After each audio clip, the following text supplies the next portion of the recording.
매일 새로운 소식이 수천 건씩 쏟아지는 뉴스의 시대. 이제는 구문이 된 어제의 신문을 통해 과거와 현재의 끊임없는 대화를 기록해보고자 준비했습니다. 1923년 9월 1일은 일본 간토 지역에서 대지진이 일어난 날입니다. 우리나라에선 관동 대학살로 유명한 사건이죠. 일제 강점기이던 당시 조선인 6천여 명이 희생된 것으로 추정됩니다. 1923년 9월 1일 오전 11시 58분, 일본의 수도 도쿄가 속해 있는 간토 지역에서 리히터 규모 7.9 내지 8.3으로 추정되는 대지진이 일어났습니다. 후쿠시마 원전 폭발을 야기한 2011년 3월 동일본 대지진 규모가 이에 근접한 9.0이었다는 점을 감안하면 약 100년 전인 당시 피해와 충격이 얼마나 컸을지 상상이 가능합니다. 이틀간 규모 6 이상의 여진이 15번 계속되면서 14만 2천 명 이상이 사망하고 3만 7천여 명이 실종된 것으로 집계됩니다. 국가의 정치 경제 중심지가 초토화되면서 혼란이 심화하자 일본 정부는 계엄령을 선포하고 성난 민심을 돌릴 곳을 찾습니다. 그리고 내무성은 이런 전문을 작성합니다. 도쿄 부근의 재해를 이용해 조선인이 각지에 방화를 하여 불령한 목적을 이루려고 한다는 것. 국가 위기 상황에서 공격할 대상이 필요하던 중 강제징용 등으로 끌려와 가난하게 살던 조선인들이 표적이 된 겁니다. 9월 10일자 매일신보 전면에는 관동 대지진 당시 조선인들이 폭동을 주장했다는 기사가 실렸고, 이어 조선인들이 폭도로 변해 우물에 독을 풀고 방화 약탈을 하며 일본인을 습격하고 있다는 유언비어가 퍼지기 시작합니다. 심지어 조선인들이 일본 열도를 영차 밀어서 지진이 일어났다는 어처구니 없는 거짓 소문까지 돕니다.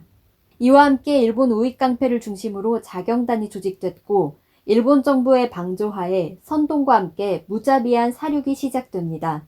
자경단은 곳곳에 검문소를 설치하고 가, 게, 기, 고, 구 등 일본인과 조선인을 구분할 수 있는 발음을 시키는 방식으로 조선인을 색출해 무참히 살해합니다. 일본 정부는 이를 묵인하고 언론에는 보도 금지령을 내려 사건을 은폐했습니다. 상하이 임시정부가 정확한 조사를 하려 했지만 이 역시 일본 정부의 방해를 받아 제대로 진행되지 못한 것으로 전해집니다. 당시 임시정부 독립신문은 조선인 6,661명이 억울하게 죽임을 당했다고 보도했습니다. 그러나 이는 공식 기록일 뿐 독일 외무성은 당시 희생자 수가 그의 몇 곱절인 23,058명으로 추정된다고 기록한 바 있습니다. 관동대학살은 일본의 지식인과 시민단체들이 대부분 인정하고 추모해온 사건입니다. 1974년부터 매년 9월 1일 도쿄도 스미다구 요코하미초 공원에서 조선인 희생자 추도식도 개최되었습니다. 시민단체와 제일한인 중심으로 열리는 추도식에는 늘 도쿄도지사가 추도문을 보내와 함께 기리곤 했습니다. 이 관행을 깬 건 고이케 유리코 현 도쿄지사. 극우 성향의 고이케 지사는 2016년 취임 첫 해엔 관행을 따라 추도문을 보냈지만 이듬해인 2017년부터 올해까지 4년째 추도문 송부를 거부하고 있습니다. 그가 밝힌 거부 사유는 모든 희생자에게 애도의 뜻을 표하고 있기 때문에 조선인 희생자에게만 개별적으로 추도문을 보내진 않겠다는 건데요. 잘 따져보면 모든 희생자라는 건 대지진 사상자를 말하고 있어 조선인에 대해 자행된 대학살은 인정하지 않으려는 발언처럼 해석됩니다. 공교롭게도 그가 추도문 송부를 거부한 2017년부터 일본 내 극우 단체들은 추도식과 같은 날 인근에서 방해 집회를 열고 있습니다. 물론 집회는 도쿄도의 허가를 받은 거고요. 도쿄도는 지난해 있었던 이 방해 집회를 특정 집단에 가해지는 혐오 표현은 헤이트 스피치로 규정해 놓고도 올해 또다시 집회를 허가해 논란을 사고 있습니다. 그리고 안타깝게도 이런 논란은 고이케 지사가 지난달 재선에 성공하면서 앞으로도 계속될 전망입니다. 이외에도 한국과 일본 간 역사 갈등은 계속되고 있죠. 최근엔 특히 일본군 위안부 피해 인정과 사죄 문제, 일본 기업의 강제징용 피해 배상 문제, 독도 영유권 분쟁 등 오랜 역사 갈등이 어느 때보다 심화하고 또 수출 제재 등 경제 문제로까지 비화해 극에 달했다는 우려가 큽니다.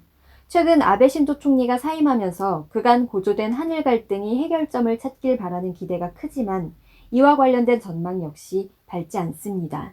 양국 간 역사 갈등은 엄연히 피해자와 가해자가 존재하는 만큼 가해국의 피해 인정과 진심 어린 사죄 없이 해결되기 어렵습니다. 한일 외교는 그래서 늘 난제죠. 다만 일본에도 역사의 과오를 인정하고 피해자의 고통에 공감하는 시민들이 있다는 데서 희망을 가져봅니다. 그리고 적어도 이런 역사를 바라보는 시각이 국내에서 어떤 이유로든 변질되고 왜곡되는 일은 없었으면 좋겠습니다. 9월 1일을 맞아 관동 대지진 그리고 다신 반복돼선 안 될 관동 대학살 사건 피해자분들의 명복을 빕니다.